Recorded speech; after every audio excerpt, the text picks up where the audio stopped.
The Lakers smoked the Wizards like a hookah, 134-96. So we're going to recap last night's game and get into a trade deadline preview next on Locked On Wizards.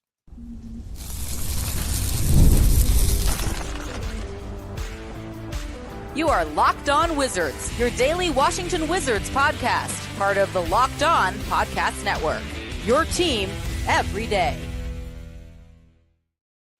Your favorite podcast now has a newsletter. Introducing the Locked On Wizards Daily Newsletter, a one-stop shop for the ultimate team and league coverage delivered right to your inbox. Sign up for free now at LockedOnDaily.com. That's LockedOnDaily.com. And start your day with all new free Locked On Wizards newsletter. Tonight's episode is brought to you by FanDuel.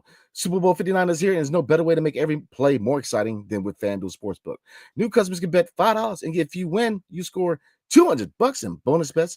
Download the app and head to FanDuel.com to get started. A lot to talk about tonight. It's your boy Brandon Scott with my guy AB. And we got a special guest, Greg Finberg, tonight, man. How you doing tonight, man? I'm doing good. I mean, you mentioned it when I got on here. I'm doing better than the Wizards, like you said by yourself. It's not that hard. They've been doing really bad, but just trying to stay positive, trying to go through the motions and keep things going, even though they are the worst team in the league. So yeah, I appreciate you having me on, Brandon. Oh, anytime. I always have fun with you on here, man. So, like I said, just appreciate you taking time to come on the show. We're going to recap last night's game and then get into a trade deadline preview because, look, February 6th is the day. So, it's Thursday to be exact. So, the trade deadline is coming up. But look at that last night. Lord have mercy. I mean, the defense was on a colony on Mars. I mean, I don't even think that the defense stayed at the hotel or stayed at home. I mean, it was atrocious. So let's take a look at some key stats real quick, and then I'm gonna get both of your takes. But key stats: we allowed them to shoot 54% from the field, including 46.9% from three. Lord have mercy. And then points in the paint: 58 points in the paint, which told me what paint defense was non-existent. Fast break points: 37 fast break points, and points off turnover: 22 points off their 15 turnovers. So, I mean, I'm gonna start with you, Greg. I mean. What lost this game? Was it the total lack of defense, or from an offensive standpoint, is it the fact that they don't move without the basketball? I think you could say both, and you can dread on certain parts of the game. I think the team is just they're dead. Like it's the effort, and that's been a thing all season. But like you lost 16 in a row. You got a guy like Kyle Kuzma coming out and making post game comments like he did after the Suns game. You got a bunch of guys that could be on the move in a week at the deadline, like we're going to talk about later. It's just, I mentioned this in my pod at the beginning of the season. The part right before the deadline is always the worst, especially when you're rebuilding. I realized that last year, and it's the same thing this year. It's just lethargic. Everything just kind of feels like they're going through the motions, and everyone kind of knows what's about to happen. Some trades are going to be made. Some guys won't be here. And it just kind of seems like it's stale. That's the word I've been using. It's stale. Like we've seen the same story. This is the third 16-game losing streak under Brian Keefe. And it feels like it's expected at this point. When you're trying to build a winning culture, you had 3 16-game losing streaks in the last calendar year. The rest of the NBA has had 0. It's just, it's tough to watch. And look, like you said, Brandon, the defense was awful. You gave up 42 points in the first quarter to the Lakers. I mean, a Lakers team that didn't have Anthony Davis, by the way, you look like a JV team. The Lakers were just messing around, throwing lobs and full court passes. Like they didn't care. They knew they were going to kill you. And that's just, it's an embarrassing state of the team. And so look, you can pinpoint on the fact that when Valanciunas has the ball in the post, nobody moves off ball.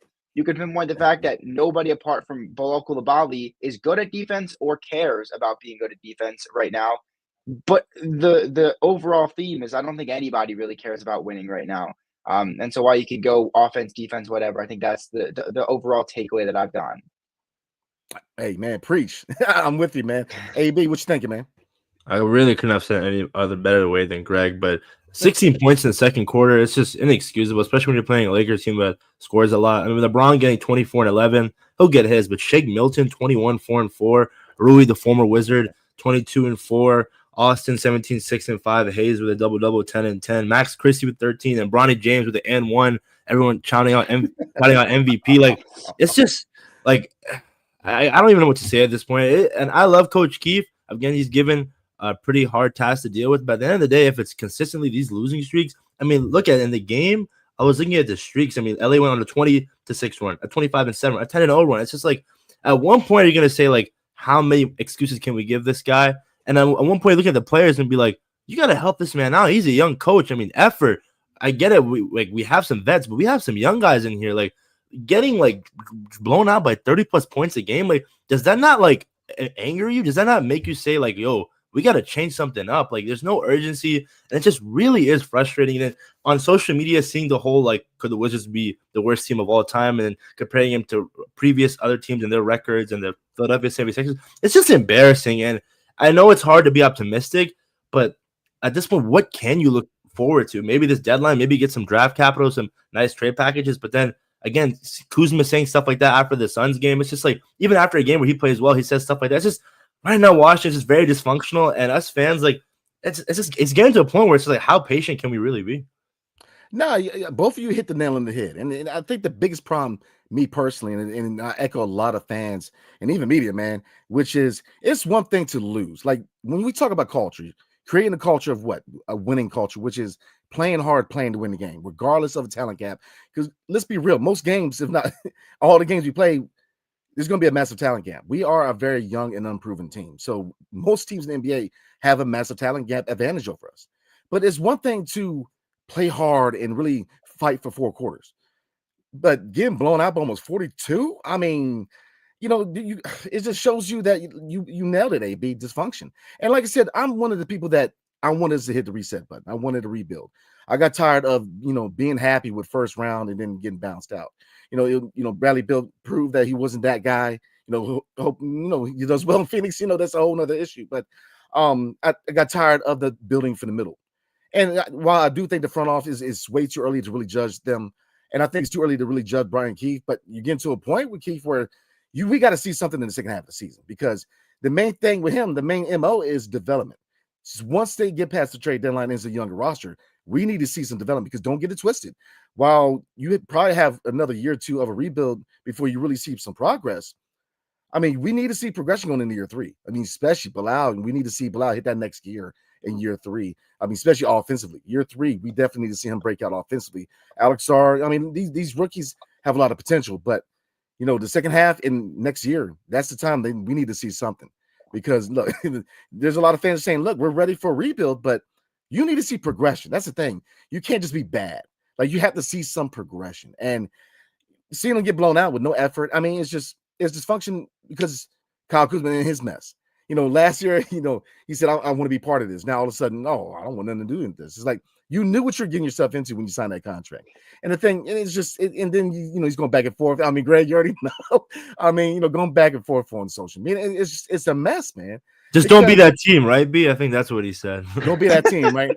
I mean, he's trying to get his, man, but I did not see that last night. I'm just saying. So, I mean, it's tough, because I know the young guys are ready to have that youth movement start.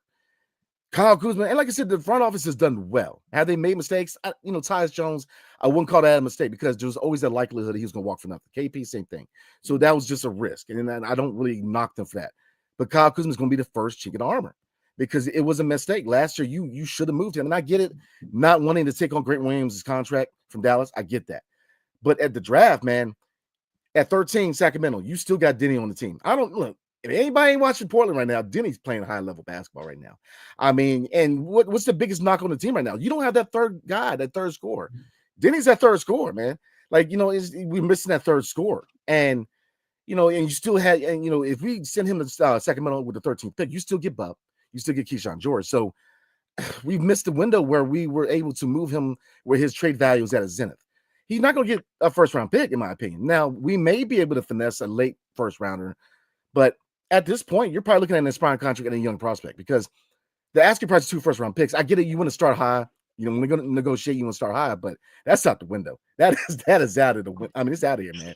You're lucky if you maybe get a late first-rounder, but at this point, what is his trade value? It ain't like I said, we're about to talk about that, but you can argue the only guy that is pretty much a bet is going to be off the team by the deadline is Jonas Valanciunas, because there is no guarantee that Kyle Kuzma gets moved. And Malcolm Brogdon, with a price tag of $22.5 million, if you're a contending team, yes, it's an inspiring contract, but then that's a lot of money for a guy that may not even be available for the playoff push, man. So, realistically, you're probably looking at Malcolm Brogdon being on the team past the deadline, and Kyle Kuzma. To me, is a 50-50 chance that he's going to be here because you're not going to like the package. You're not going to like what you get in return, man. It's not going to be a first round. In my opinion, it's not going to be a first rounder. And it is what it is at this point. You try, but with the toxicity in the locker room, you have to move him. Like I don't see a scenario where they're going to keep him. You have to move at this point. With him asking out, with him, all these messages, going in the media saying this and that, you got to move him, man. Because really, if I'm a young guy, why am I listening to this guy? Like, you just told me that you did not prioritize my development at all, that you're going to get yours. Well, I mean, shooting 3 for 14, man, I don't know what to tell you, bro. Like, I'm just saying. So I think you got to move Kuz, and you're not going to like the return. So we're going to get into the trade deadline preview real quick, guys. But before we do, tonight's episode is brought to you by TurboTax. My bad.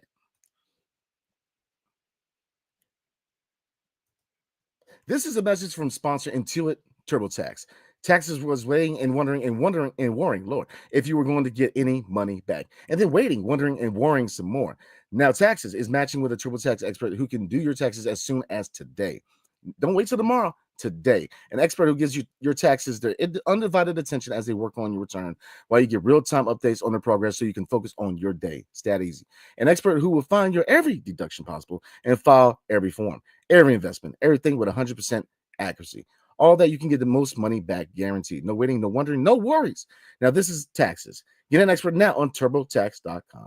Only available with TurboTax Live Full Service, real-time experts or updates only in iOS mobile app. See guarantee details at TurboTax.com/guarantees. All right, let's get back into the saying. So, trade deadline is coming up Thursday, Lord. And the three main players you really see there on the trade block right now for the Wizards are Jonas Valanciunas, Kyle Kuzma, and Malcolm Brogdon. Now, could there be other people added in deals? You could look at Patrick Baldwin Jr. on the move. You could see Johnny Davis. I mean, I'm not kind of going to, talk to you guys about Johnny Davis because he looks like a renewed player, man. I mean, he's got a lot more sweetness to his game. But looking at the deadline, and I'm going to start with AB real quick. Looking at the deadline, who in your eyes, AB, has the best value right now? And, who do you see could be on the team after the deadline? Yeah, you talked about it earlier. I think JV, he's proven it even when the team's blown out 9 in and 9 out, he's still putting up a double-double in numbers. And I think you brought up Malcolm Brogdon, 22.5 mil. It's a lot of money. His injury history, it's a major concern for contending teams. Why would they want to trade for everything? Kuz, toxicity in the locker room issues, and then shooting 3 for 14 just doesn't really help his case. And I think just for JV to be the one standing out, I think he's the one that makes the most sense to be traded.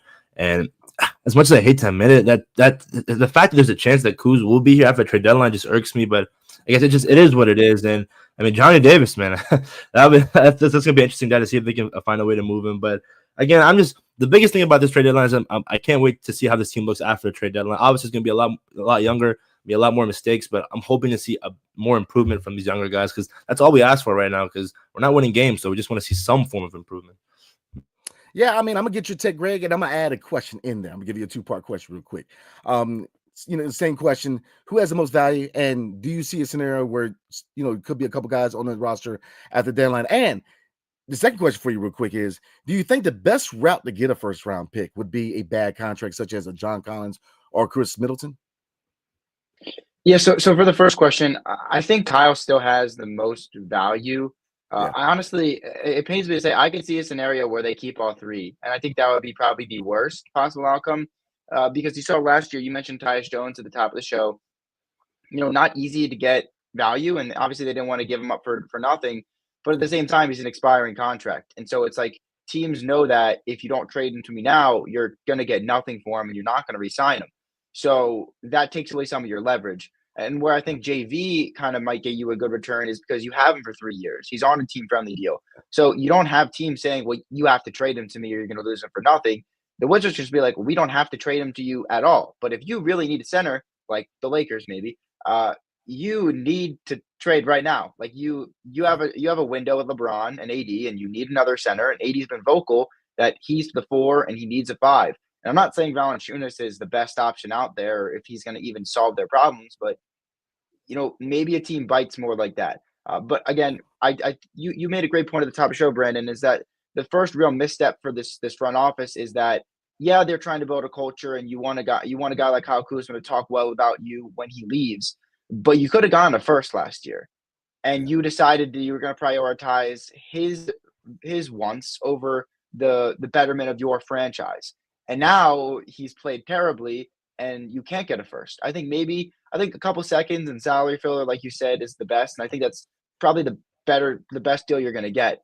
But I think the real prize in trading any of those veterans is the minutes. And AB mentioned that, like, you gotta open up time for these guys. It's getting, and look, I'm not in the locker room, I don't know, but that comment after the game from Kuz kind of was like, I'm kind of playing my cards here. I want to go, and I'm going to make it as uncomfortable as I possibly can until I get to go.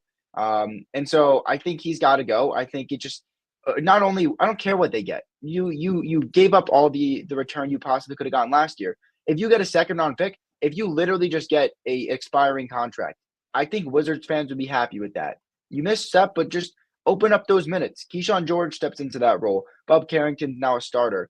It's all of those little pieces that I think could kind of trickle down from that. So look, Malcolm Brogdon, $22.5 million. That's tough. Maybe if there's there's talks about they need a third team for the Jimmy Butler trade. Maybe that's a contract that you can use to facilitate take back. Maybe you send out an expiring deal, take back one that has another year left, like a Duncan Robinson. And that sucks, but the Wizards can take that on if they're going to get a first-round pick, or if they're going to get 3 to 4 second-round picks on a young player. It's bleak. I mean, a lot of teams have some assets that can get real value. It's not – the Wizards aren't one of them. No first-round pick at all. I doubt it. I think a couple seconds maybe. But I think the real prize would just be to open up minutes for the young guys. And I think that's what we touched on so far. So, look, I could see a scenario where they trade none of them, and I think that would be pretty bad. But honestly, it's just the principle of opening up playing time. I think that's the best return that you're going to get. Not picks, not young talent. It's the playing time for the young guys. Yeah, I agree 100%. I think that sometimes it could be addition by subtraction. Like you said, open up minutes for Bilal, because I noticed this. Bilal's not the same guy when Kuz is on the court. And like I said, it's not a knock against Kuz. It's just that's just from, watching them play. I mean, you don't see that same level of aggression and that dog factor with Bilal on the offensive side when he's on the court, man. And I think it has a lot to do with his usage rate. It's going to open up opportunities. Jordan Poole has put the work, the work in his game. He's put the work in, having a relationship with the young guys. He's earned, he's the voice of the locker room. He's earned that respect. I think that it's time for him to be that guy. And I think he's formally taken over the team. And Bilal, they're a good 1-2 punch. They play well together. They have a good relationship. I think it's time to have them be that one nice 1-2 punch for the next 1 to 2 years, man. But looking at the deadline, I'll say this, it would be wild if they even kept all three.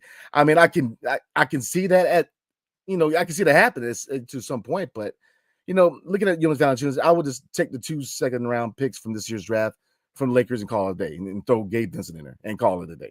Gabe Vincent's not going to hold you down long term, and then we already got 2 second-round picks in 2025 anyway, so maybe you package those, get back into the first round. Because look, general manager Will Dog, let me get out. Has proven that he's going to be aggressive in the draft. They're making that trade with the Knicks for 24, making that move at 14 with Portland. So I can see a scenario where he's going to trade back into the first round. So those second round picks are going to be a commodity. We're going to be able to use those and get back, into, the first round. But, Kuzma is a conundrum, man, because his trade value is down. And at this point, with the working, like you said, very tone deaf comments. I don't understand why and I was ready to give him his flowers, man. I mean, that night I was like, oh, okay, I'm gonna go in here, I'm gonna get on the podcast, I'm gonna talk. And then he does the interview. He's like, come on, man. Like, what are we doing, man? And it's just why say that? I mean, you're not making yourself look good, you're not in a better light. I mean, it's telling me that you're gonna get yours and you just totally forgot about what we're trying to do here. And it's weird because a year ago he was all for it. But what to me, I think it's the ego thing. I'm gonna be real with you, because Jordan Poole has emerged as that guy, and Kuz was that guy. Last 2 years, Kuz, you could argue, was playing at an all-star level. Now, team performance was a big reason why he didn't get it, but averaging 20 plus, he was a clear alpha dog for a very young rebuilding team. It's not the case anymore. Jordan Poole has emerged as the guy now, and Bilal Coulibaly is a guy who you got to give him that extended time because he's ready to blossom. I mean, he just needs to find a consistent offensive game, and this kid's gonna be a star, man. I mean, once he figures it out offensively, I mean, he's a star. Alex Sarr has gotten better every single week. And, we were talking about Brian Keefe. Now, I get it. You need to see some progression. Getting blown out, I mean, you need to see something. But I'll say this. these players get better on them. The young guys do. Johnny Davis is a better player. I mean, is it too late? Maybe, but I would not be upset if he comes back for a 1-year deal. I mean, see what he can do under a full year. I mean, with some extended playing time off the second unit. I mean, Johnny Davis is a lot better. The speed, before he wasn't blowing past anybody. Now he's getting in there. He's blowing past defenders now. I mean, his offensive game is a lot better. I think it has a lot to do with Brian Keith. I mean, same thing with the fact that Bilal in year 2 was, breaking out. And the fact that Alex Stark is getting better, every single week, I think is a testament to what Brian Keith can do, which is develop young players. So, the deadline is going to be something else because you have to move Kuz. You have to move Kuz because I don't see a scenario where you bring him back. I mean, maybe you try to repair that relationship, but then are you going to be are you going to be able to get that trade value back up? And it's a situation where you're not going to like the return, guys. You're not going to like what we get in return. You're probably looking at expiring contracts. Hopefully you get a young prospect, but I mean, it's a far cry from 2 first-round picks to now we're looking at, maybe we can get a couple of expiring contracts. So to me, Jonas Valanciunas send to the Lakers. He does 2 second-round picks. You Gabe Vincent and call it a day. But get back to the point real quick about a bad contract. I think we should definitely get in the sweepstakes for Jimmy Butler. Now, Bradley Beal's doing his thing with that no trade clause. So, Jimmy Butler is kind of 50-50 right now. I'm going to Phoenix because Bradley Beal refuses to go ahead and just waive it, man. So I'm going to ask both of you real quick. I'm going to start with Greg. I mean, how did we dodge the bullet with Bradley Beal or not, man? I mean, wow.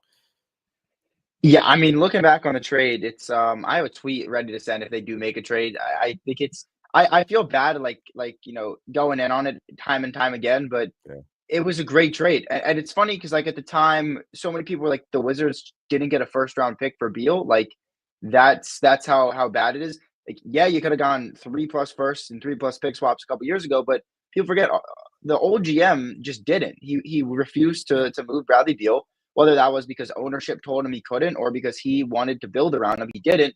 And this front office, what was it, like day 3 or 4, you were like, okay, Bradley Beal's gone. And they're like, we're coming in here. You're going to get to where you want to go. You have no trade clause, but we're going to get what we got. They got, 7 second-round picks or whatever it turned out to be, 4 pick swaps. 2, last year's wasn't used. The year, next year's probably won't be used either. But 2028, 2030, you don't know where the Suns team could be. KD could be retired by then. Booker might want out, and you have the chance when you're playing really well to also have a lottery pick. The Boston Celtics did that. They took Tatum and they took Jaylen Brown. You're seeing a bunch of teams like OKC this year could have the Sixers pick in the lottery. The Spurs have the Hawks pick. So it's just like you sit there and you say, we got all that. And what did the Suns get in return? They got 80 games of Bradley Beal, maybe, missed a lot of games, got swept in round 1 by the Timberwolves and then traded him a season and a half later. So look, while the Wizards' return wasn't as great as it should have been, obviously, if they trade him at his peak, like looking back on it, the fact that they got all that and Phoenix is already thinking about moving on from him, it kind of shows that the Wizards got out, dodged a bullet while they could. And I mean, in terms of a trade, he's got the no trade clause, like you mentioned. It's tough. I worked out a trade. Let me see if I can pull it up. It's Jimmy Butler obviously wants to go to Phoenix. And Bradley Beal would have to either get dealt if the Wizards are involved to Miami or Washington. I don't think he wants to come back to Washington. I don't think anybody wants him in Washington. But I do think that maybe Miami wants him. They didn't want him when the Wizards traded him. I know that. He wanted to go to Miami. Miami was like, we don't want you or your contract or your no trade clause. So I don't know why they want to do that now. I think Miami should, like, Jimmy Butler's got a player option next year. They should just wait it out. It sucks because you're going to have to kind of lose a season.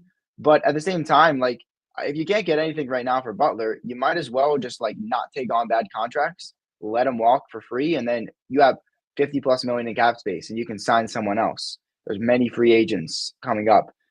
But, I mean, in terms of the Beal trade, the Wizards, I wouldn't say fleeced because, like, they didn't get the best return possible for Bradley Beal when they could have. But at the same time, if we're talking just that trade, if Phoenix moves on from him already and they didn't even win a playoff game, I think it's pretty certain you can call it a fleece from that perspective. Oh, yeah, I agree 100%. So, AB, you want your boy Bill to come back, man? Come on. Oh, heck no. Greg said it. I couldn't have said it any better. Again, at the time, Beal, I think right behind Jokic, or whatever it was, the number 250, whatever it was, the no trade clause. I mean, the fact that they got JP out of it. I mean, that whole dilemma. I mean, just like the drama and everything, all of that, and the fact that they move on from him this soon. I mean, that's a W trade by the Wizards. And I get it, this whole Kuzma situation, Tyus Jones situation, whatever, wrong person trading Denny. But at the end of the day, that was the hardest part. That was the first step, getting rid of Bradley Beal. And they did it like that, and they wasted no time. So shout out to Will Dawkins. Oh, absolutely. I agree 100%. So we're going to get into comments. But before we do, tonight's episode is brought to you by FanDuel. Super Bowl 59 is here. One game, two teams, endless possibilities. And there's no better way to make every play more exciting than FanDuel Sportsbook. Whether it's predicting the first touchdown, calling the MVP, or even betting on the coin toss, FanDuel makes it easy to get in on the action. With live betting all game long, you can adjust your bets as game unfolds and feel the thrill from kickoff to the final whistle. So I definitely recommend getting on the action, man, because like I said, a lot of money on the Super Bowl. So I don't know who I'm betting on. I really don't like either team. So, but I definitely like the over and unders. I like the predicting the stats. So I would definitely recommend FanDuel during the Super Bowl. But don't take my word for it. Download the app and head to FanDuel.com to get started. Bet just $5, and if you win, you'll score $200 in bonus bets. That's FanDuel.com. Bet with FanDuel, the official partner of Super Bowl 59.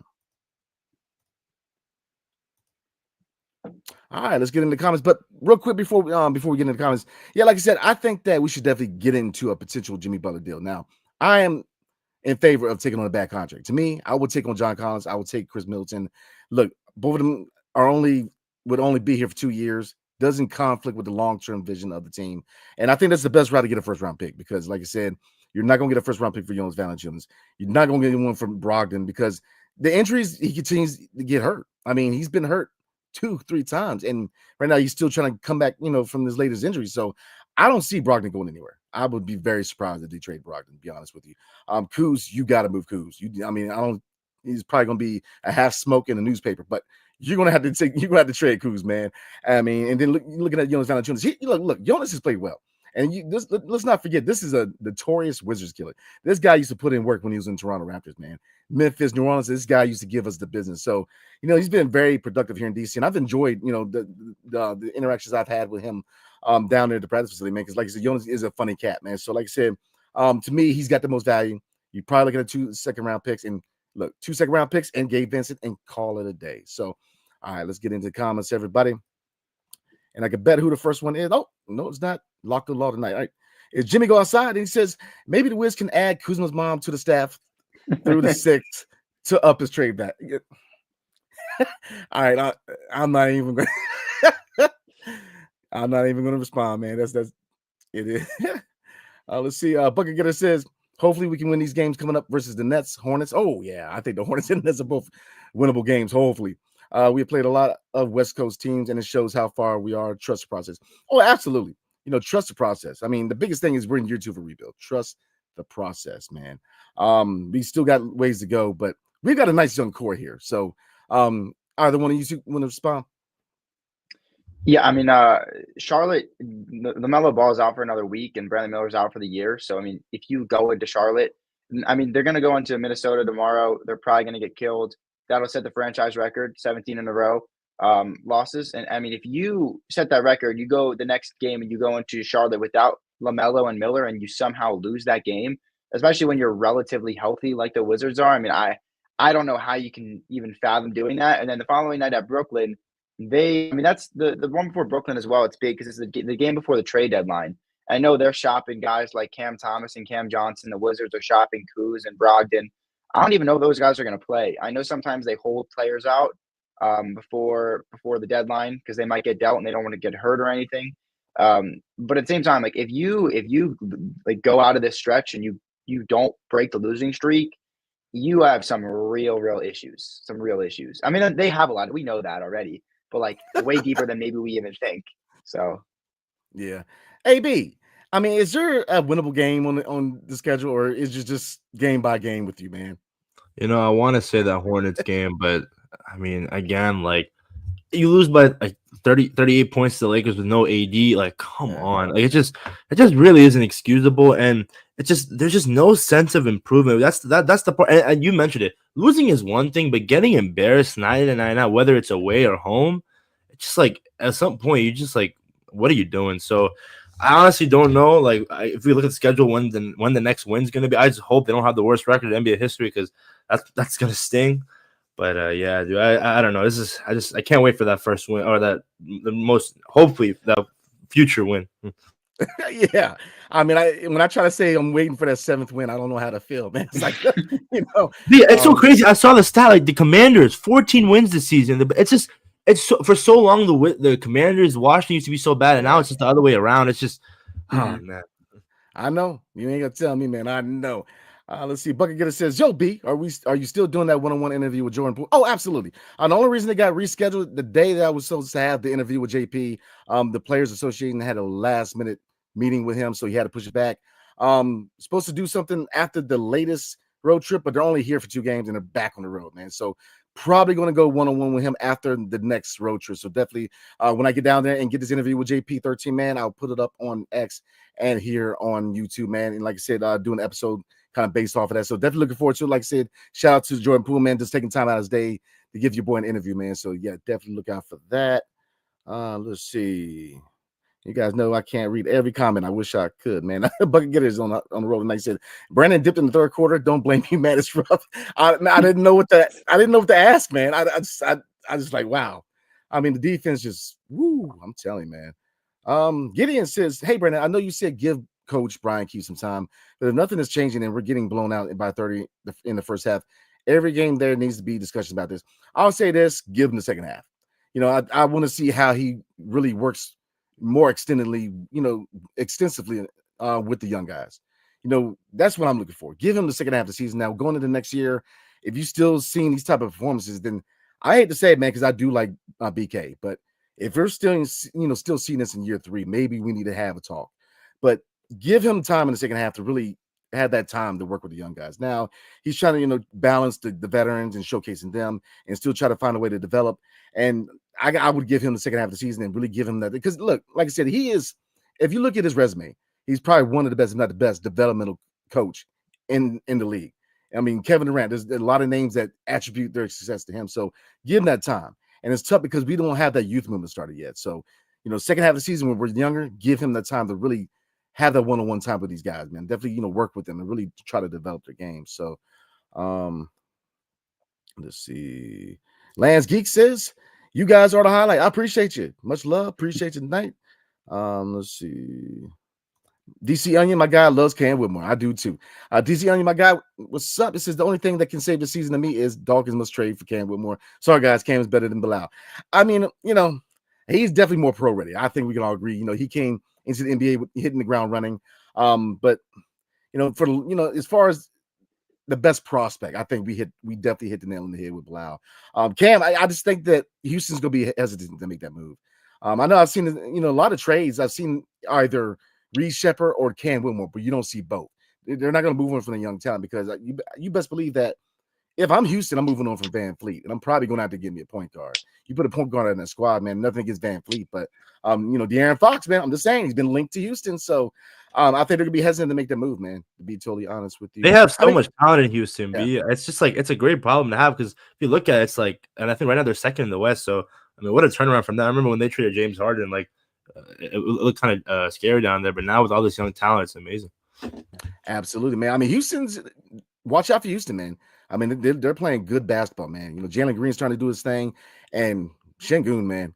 And we were in a position to get Şengün. I'm just saying, I mean, he's playing high-level basketball, man. So it's another one of those examples of missing in the draft. But we're going to do one more because, like I said, I want to get everybody's comment, but we can't tonight. It's from Goldo Beard, and it says, trade Kuz and Val, trade those picks in this draft and try and move up in the first round. I can agree with that. Draft best shooting guard and power forward available at those picks. I like it, man. I'm gonna start with Greg real quick, man. I mean, what do you think? I like it. Yeah, I mean, if they can trade both of them, like I said, I don't really whatever they get, they get. And if you can move up in the first round, it's going to be a little bit tougher this year because it's such a deep class. I don't know how willing teams are going to be to move out of the first round because there's so much talent available versus last year. I mean, you saw the Knicks moved out because after a bit, it was kind of some people had the guy at 28 that other teams had at 55. But this year, I think it's a little more consensus, more deep. So I think it might be a little tough to move up. But the Wizards have so many second round picks that if you can keep adding more and bring them all together to maybe move up and get a prospect that you really like, I don't think that's too bad of a plan. Not at all. Not at all. AB, if we move back into the first round, are the two positions you're looking at is shooting guard and power forward? Most definitely, man. After we get Cooper Flag, those are the positions that hopefully we tackle. And again, adding to the youth movement, I just can't wait. Look, I agree 100%. And like I said, the biggest thing is this, man. And this is what really gets at me is we only have a 14% chance to get the first overall pick. So we can lose the rest of the schedule, man. And we still only have a 14% chance to get that first overall pick. So like I said, the last time we got the first man was John Wall. And the same year we got Bryce Harper. So the Nats do hold the first overall pick in the Major League Baseball draft this year. So I think we get the number one, man. Now, man, I don't even want to speak it into existence, man. Let's just say we're going to be in the top three, all right? Because I think you cannot miss with Dylan Harper, Ace Bailey, or Cooper Flag. You can't miss. Cooper Flag is putting in that work at Duke, man. And those two guys at Rutgers, man, they're doing their thing. But, I do like a couple guys. I mean, these next two drafts are very important, guys. I mean, if you're able to grab a guy like Cooper Flag or Dylan Harper in this draft, next year you got DeBonsa, you have Cam Boozer. I mean, and that's probably going to be my final question for you guys real quick. Do you think we're still going to be that bad and be in a position to have the top 3 pick in 2026? You got it, AB. I'll go after you. Yeah, that's a good question, B. I hope not. I want to see some improvement. Obviously, I'm not gonna say it's like the worst thing in the world because there's a lot of talent in that draft. Yeah. But I better not be top 3, man, because like there's got to be some sort of improvement, whether it's Bilal, whether it's Alex Sarr. Like we got to see something because again, like there's going to be a shot clock on Coach Keefe, and I know he's been dealing with a lot right now, balancing the vets, showcasing them and their trade value, and then giving these young guys figuring out how many minutes to give them. So I hope not top 3, but it wouldn't be the worst thing in the world. I agree. What you think, Greg? Yeah, I mean, like AB said, you'd hope not, especially because at that point maybe your veterans are gone. It's kind of the guys that are going to be here are kind of taking the reins with Poole obviously still here. You'd hope that they're improving as much as they can. Maybe they're in like the 6, 7, 8 range, and I think that'd be a win. Obviously, you're not going to get a top player, but I mean, look at the lottery. Like you said, Brandon, you could lose out. You could be 6 and 76, and you're still going to have the exact same odds that you have for the first pick if you had maybe won like 18 games. And so I don't think it'd be the worst thing in the world to not be in the prime position like you are this year to get those guys. But at the end of the day, it all depends how you go in this lottery. I mean, if you get a guy like Flag or Harper or Bailey in the top 3, I think you can kind of start the rebuild and go from there. But if you don't, and you're drafting another guy outside like VJ Edgecombe, he's great, but he's not those guys. He might take a little bit more time to develop, and if that's the case, then you might be looking at another bottom 3 finish. So it just depends, obviously, on this year, what they get, who they trade. But I would hope not. I would hope you see a little bit of improvement. Yeah, I'm with you guys, man. You have to see progression going in next year, man. You have to see some progression. Year 3, because year 4 and 5 is pivotal, especially if you want to add that next piece, man. They make them one major acquisition, that Donovan Mitchell type trade, and that's why those later first round picks also matter, man. So that shows you the importance of draft capital, because not only can you get young talent to the draft, but they're helpful when you want to make that major push move. So we're gonna go ahead and call it a night. But again. Appreciate my guy Greg, man, for coming on the show. It's always fun having you on the show, man. Before we roll, man, where can people catch you, man? Yeah, thanks again, Brandon, for having me on. AB as well. It's always fun to be on here. You can follow me on Twitter at Greg Finberg. I have my own pod as well. It's called the Wizards Podcast. A pretty bland name, but you understand what you're going to get. It's just Wizard stuff. And I post that weekly. Yeah, that's about it. Follow me on Bullets Forever too. I do some writing over there. We do some good work covering the team. But again, thanks for having me on, Brandon. I appreciate it. Oh man, anytime. It's always an enjoyment, man. Like I said, definitely recommend follow my guy Greg Finberg, man. He knows ball, man. So definitely recommend, man. So again, we're gonna call it a night. So before we leave, man, everybody definitely have a safe and blessed weekend. If you drink or smoke, stay at home, man. Don't drive. Don't do it, man. Just stay at home. But everybody, we will see you. Let's take a look at the schedule. I believe they do play tomorrow night. So let me pull up the schedule real quick. If you guys know, go ahead and let me know. Minnesota, Anthony Edwards. Oh boy.